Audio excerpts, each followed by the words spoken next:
Alright, episode 199 of my series, Terminator 2 Judgment Day, sequel to the Terminator. This is a 1991 movie. I think this is a perfect action movie, an example of masterful filmmaking. Truly, the list of what makes this movie great extends forever, perhaps. I love Arnold in this. Edward Furlong as a young teenage actor is great in this. Linda Hamilton is great. Robert Patrick is perfect as a wiry serial killer robot cyborg type thing. Love the music and updated music from the first Terminator from Brad Fiedel. I think the CGI holds up pretty darn well for being almost 35 years old. Plus, Cameron, you can take any 3 to 5 minute stretch of this movie, look at the way it's shot, what he's trying to accomplish in that stretch. All the slow-mo, the point of view shots, the intense close shots, the cuts into action, the chase scenes, and the editing. Everything about this is probably near perfect for what it wants to be, which is melodramatic, action-based science fiction. Also, this movie updates the original. This is one of the better sequels maybe ever, and I think it brings together a number of basic filmic elements from what I call text, those ultimate, crucial, essential film texts. It brings them all together. This is kind of, in a weird way, a Wizard of Oz movie. We've got Dorothy and sort of the Scarecrow, a rough analogy, but the Edward Furlong character's mother who's in a psych ward, and she has a mission, but she's kind of a maniac about it. And then you have the Tin Man, which is a boy and his robot kind of story as well, with Edward Furlong and Arnold Schwarzenegger. A perfect movie pair. A boy and his toy, a boy and his pet, a boy and his robot. There are 1,000 of those movies. A lot of them are familiar and beloved. And here you have the Arnold Schwarzenegger character who needs to get a heart. Then the boy develops that heart in him. You just can't go around killing people. Why? What do you mean why? 'Cause you can't. Why? Plus, Cameron worked on Aliens, updating the original Alien, and he's got this maniacal serial killer character who can't be killed like the aliens in the Alien movies. He knows how to do this because he did Aliens, which is a super awesome movie as well. But it's more realistic and more interesting, I think, because one, it's a humanoid-looking robot. Two, this is a shapeshifter who can fool people, disguise itself as something else. And, of course, it cannot be killed. Or seemingly can't be killed, that is. So again, it's like Wizard of Oz meets Aliens meets a science fiction time loop story with the awesome actor at this time, and still in my opinion, Arnold Schwarzenegger, who's perfect as a laconic, almost stoic robot character, and he's way better in my opinion than he was in Terminator. His acting has improved entirely over a decade or so. I think he worked really hard. He's a great success story at the movies. As well, this movie brings together, a lot of American favorite thematic concerns, one of which is to play up the rebel figures over and against the cop figures. And if you watch this movie in 1991, didn't know anything about it, it's a great early moment where you think the Arnold Schwarzenegger character is the evil Terminator from the first movie. He shows up in this movie, and it looks like he's chasing after to kill the Edward Furlong character. But nope, that's a fake or a feint, because actually the Robert Patrick character is going after him to kill him,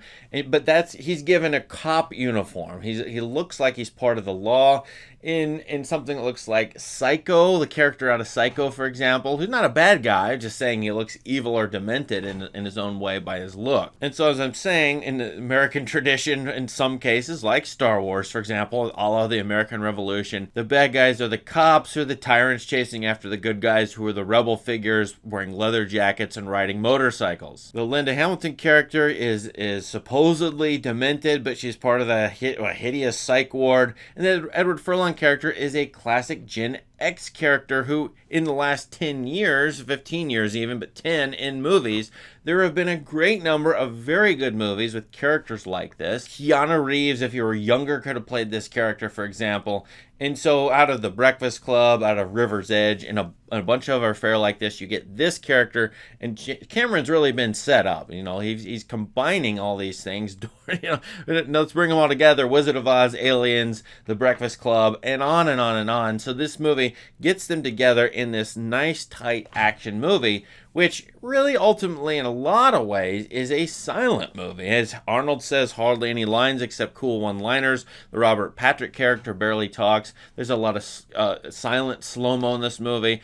Cameron obviously shows to me that he could have been a fantastic silent movie director, silent comedies even, silent chase sequences, where no words need to be used, but so much is told through the showing. So there are a great number of chase sequences, Looney Tune-like, if I might say, some of the best, I think, in movie history, following up the French Connection, going all the way back to Buster Keaton's The General, and other movies like that. And so 30 minutes in, an hour in, hour and a half in, 3 or 4 long, awesome chase sequences in this that are a sight to behold on a big screen. Don't watch it on your phone. Personal history with this, I saw it when it came out, roughly. I was on TV. I didn't like it in my 20s and 30s so much. I was pretty down on it. Why? Because of the the trite science fiction time loop theme, which is that the future is causing the past. Here you have Terminators from the future going back to the past, a la the first Terminator movie, where, you know, there's a paradoxical or contradictory, depends on your opinion, time loop. And then you have this basic fate versus free will. Can the characters change the future, or is the future fated? Going all the way back to the ancient Greeks and other stories like that from Greek tragedies. I decided, though, at this point in my life to ignore it and just live with it, because everything else in this movie is just plain very good for what it is. The time loop story, however, is interesting in this if I discount that there were sequels, that there are movies after this. If you look at this movie as it ends, it ends in a complicated, ambiguous way. And I'm very pleased with it. My problems with it have long been that there is more to the story. And my question is, does the doomsday future exist after this movie? And yes, it does in the sequels. But if you stop at this movie, the answer is, well, maybe no, it doesn't. You know, so then they might be able to change the future. And then there's this left open-ended at the end of this movie. And I'm not going to watch any more sequels because I'm satisfied with the way this one ends. And of course, in this movie predicts, as a great number of science fiction does, AI, artificial intelligence, the rise of it, the doomsday prophecies of it, feeding into movie art like The Matrix, for example. And here, you know, the Skynet has become a way of talking about AI, open AI, ChatGPT, everything else here in 2023, 2024. And I don't know that that's the best analogy, and yet this movie has set us up to think about machines. Now, I don't know what you think about this movie's messages. Maybe it has none and you just love it as a chase movie, but I think this movie's complicated on the question of machines and technology, as is Wall-E. It's you know, a movie that follows it up, because you need good technology to help us out, protect us, secure us, and fight for us, which is the Arnold Schwarzenegger AI versus the Robert Patrick out-of-control AI cyborg, which is going to kill us all and destroy the world. So the opening shots of this, where there are people in cars, masses of cars, people in gear with gears around them, semi-trucks. So that stuff that came out of the first Terminator movie is complicated because people need machines, and this movie, frankly, is a machine. It itself is the Arnold Schwarzenegger Terminator, with James Cameron helming it as the human.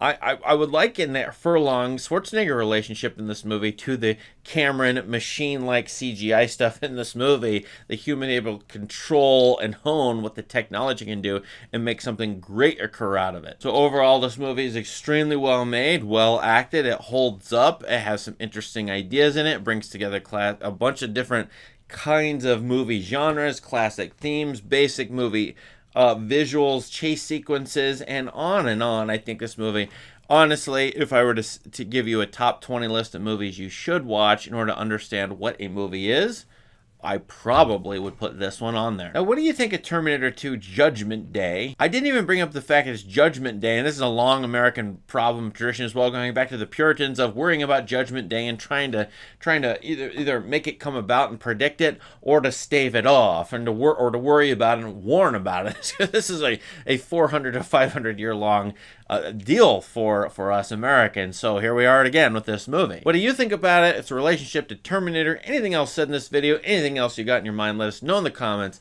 Please subscribe to this channel for more great content. Thank you. Have a great day.